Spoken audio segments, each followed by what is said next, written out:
Protein అనేది మన శరీర పెరుగుదల మరియు నిర్వహణకు అవసరమైన ఒక ముఖ్యమైన పోషకం. కండరాల పెరుగుదలను ప్రోత్సహించడం, కణజాలాలను బాగుచేయడం, వివిధ హార్మోన్లను ఉత్పత్తి చేయడం మరియు జీవక్రియను పెంచడం వంటి అనేక జీవ ప్రక్రియలకు ఇది కీలకం. మొక్కల ఆధారిత ప్రోటీన్లకు ఉదాహరణలు మాంసం, పాల ఉత్పత్తులు, చేపలు మరియు గుడ్లు. అయితే మొక్కల ఆధారిత ప్రోటీన్లలో ధాన్యాలు, గింజలు, ఓట్స్, క్వినోవా, వేరుశనగ మరియు చియా గింజలు ఉన్నాయి. మన శరీరానికి ప్రోటీన్లు ఎంత ముఖ్యమో వాటిని తీసుకోవడానికి కొన్ని ఆహార పరిమితులు ఉన్నాయి. ప్రోటీన్ ఎక్కువగా తీసుకోవడం వల్ల కడుపు క్యాన్సర్, పెద్ద ప్రేగు cancer, bone homeostasis, liver failure మరియు మరెన్నో ప్రమాదాలు పెరుగుతాయి.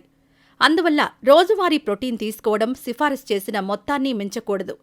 ఎందుకంటే ఇది శరీరంపై ప్రతికూల ప్రభావాన్ని చూపుతుంది. కాబట్టి ప్రోటీన్ యొక్క అధిక వినియోగంతో సంబంధం ఉన్న కొన్ని ప్రమాదాలను చర్చించాము. అన్ని ప్రమాద కారకాలను దృష్టిలో ఉంచుకొని మీ ఆహారాన్ని ప్రోటీన్తో సమతుల్యం చేసుకోండి. ప్రోటీన్ ఆహారాలు బరువు తగ్గడానికి సహాయపడతాయి. కానీ ఒక వ్యక్తి చాలా ప్రోటీన్ తీసుకుంటే అది అవాంఛిత బరువు పెరగడానికి కారణమవుతుంది. ఆహారంలో ప్రోటీన్లు ఎక్కువగా ఉన్నప్పుడు అదనపు ప్రోటీన్ కొవ్వుగా నిల్వ చేయబడుతుంది మరియు శరీరం బరువు పెరుగుతుంది. ఇది చాలా ప్రోటీన్ తీసుకోవడం వల్ల వస్తుంది. ఫైబర్ ఒక రకమైన కార్బోహైడ్రేట్. ఇది ప్రేగులు మరియు జీర్ణ వ్యవస్థ యొక్క సరైన పనితీరుకు సహాయపడుతుంది. మనం అధిక ప్రోటీన్ ఆహారాలు తీసుకున్నప్పుడు పీచు పదార్థాలు తీసుకోవడం పరిమితం చేయబడి మలబద్ధకం ఏర్పడుతుంది. దీనివల్ల మలబద్ధకం సమస్య వస్తుంది. ఫైబర్ తీసుకోవడంతో పాటు నీటిని తీసుకోవడం వల్ల ప్రేగు సంబంధిత రుగ్మతలను మెరుగుపరచడంలో సహాయపడుతుంది. ప్రోటీన్ ఎక్కువగా తీసుకోవడం వల్ల కిడ్నీలో యాసిడ్ స్రావం పెరుగుతుంది. మూత్రపిండ యాసిడ్ స్రావం పెరగడం వల్ల కిడ్నీలో రాళ్లు ఏర్పడతాయి. మాంసాహార ఆధారిత ప్రోటీన్లను ఎక్కువగా తీసుకోవడం వల్ల యూరిక్ యాసిడ్ రాళ్లు ఏర్పడతాయి. అలాగే అధిక ప్రోటీన్ వినియోగం నిర్జలీకరణం వలె పరిస్థితిని మరింత దిగజార్చుతుంది. మన శరీరంలోని అధిక ప్రోటీన్ నైట్రోజన్ మరియు అమైనో ఆమ్లాల మొత్తాన్ని పెంచుతుంది. మన మూత్రపిండ వ్యవస్థ మన శరీరం నుండి నత్రజనిని జీవక్రియ మరియు విసర్జించే నిర్దిష్ట సామర్థ్యాన్ని కలిగి ఉంటుంది. నత్రజని సామర్థ్యానికి మించి ఉన్నప్పుడు మన శరీరం దానిని వదిలించుకోవడానికి ఎక్కువ నీటిని ఉపయోగిస్తుంది.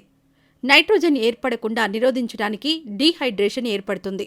మీరు చాలా ప్రోటీన్ తింటే మీ శరీరం దానిని చెడు ఆహారంగా పరిగణిస్తుంది. ఇందులో శరీరానికి కార్బోహైడ్రేట్ల కంటే ఎక్కువ క్యాలరీలు, ప్రోటీన్ మరియు కొవ్వు నుండి లభిస్తాయి. దీని కారణంగా కాలేయం కీటోన్ అనే పదార్థాన్ని విడుదల చేస్తుంది. ఇది రక్తం, శ్వాస మరియు మూత్రంతో కలిసిపోతుంది. అధిక ప్రోటీన్ల వల్ల కీటోన్స్ అధికంగా ఉత్పత్తి కావడం వల్ల నోటి దుర్వాసన వస్తుంది. చాలా ప్రోటీన్ తినడం సరైన మెదడు పనితీరుకు ప్రధాన శక్తి వనరుగా ఆహారం నుండి కార్బోహైడ్రేట్లను స్థానభ్రంశం చేస్తుంది. ఇది మెదడు యొక్క అభ్యాసం, ఆలోచన మరియు జ్ఞాపక శక్తి సామర్థ్యాలను ప్రభావితం చేస్తుంది. దీనినే మనం బ్రెయిన్ ఫాగ్ అంటాం. ప్రోటీన్లు అధికంగా ఉండే ఆహారాన్ని ఎప్పటికప్పుడు ఎంచుకోవడం వల్ల మీరు ఫైబర్ అధికంగా ఉండే ఆహారాన్ని విస్మరిస్తున్నారని అర్థం. మన శరీరంలో ఫైబర్ లేకపోవడం ప్రేగు మరియు జీర్ణ వ్యవస్థ యొక్క కదలికను ప్రభావితం చేస్తుంది. ఇది తరచుగా విరోచనాలకు కారణమవుతుంది. మీరు లాక్టోస్ అసహనంగా ఉన్నట్లయితే మీరు ప్రత్యేకంగా ప్రభావితమవుతారు.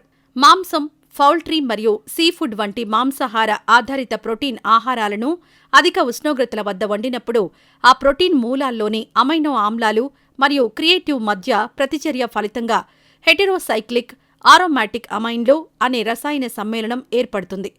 ఇవి సాధారణంగా క్యాన్సర్ సమ్మేళనం. ఇది రొమ్ము క్యాన్సర్, పెద్ద ప్రేగు క్యాన్సర్ మరియు పెద్ద ప్రేగు క్యాన్సర్ ప్రమాదాన్ని పెంచుతుంది.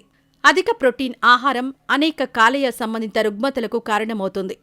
కాలేయ కణాలకు వాపు లేదా నష్టం తరచుగా పెరిగిన ప్రోటీన్ ఆహారంతో ముడిపడి ఉంటుంది. ఎక్కువ ప్రోటీన్లు తీసుకునే వారిలో రక్తంలో ఆల్బుమిన్ మరియు ట్రాన్సామినేస్ స్థాయిలు ఎక్కువగా ఉంటాయి. అవి కాలేయం పనిచేయకపోవడం యొక్క లక్షణాలు. ఇది కడుపు నొప్పి వంటి లక్షణాలను కలిగిస్తుంది.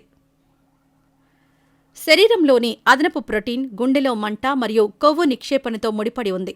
ప్రోటీన్లు అధికంగా ఉండే ఆహారాలు ఎక్కువగా తినడం వల్ల గుండె జబ్బులకు కారణమయ్యే ట్రైమిథాలమైన్ ఎన్ ఆక్సైడ్ అనే పేగులో తయారైన రసాయనం ఉత్పత్తి పెరుగుతుందని మరో అధ్యయనం సూచిస్తుంది. కావున ప్రోటీన్ ఫుడ్స్ను మితంగా తీసుకుంటూ మన ఆరోగ్యాన్ని కాపాడుకుందాం.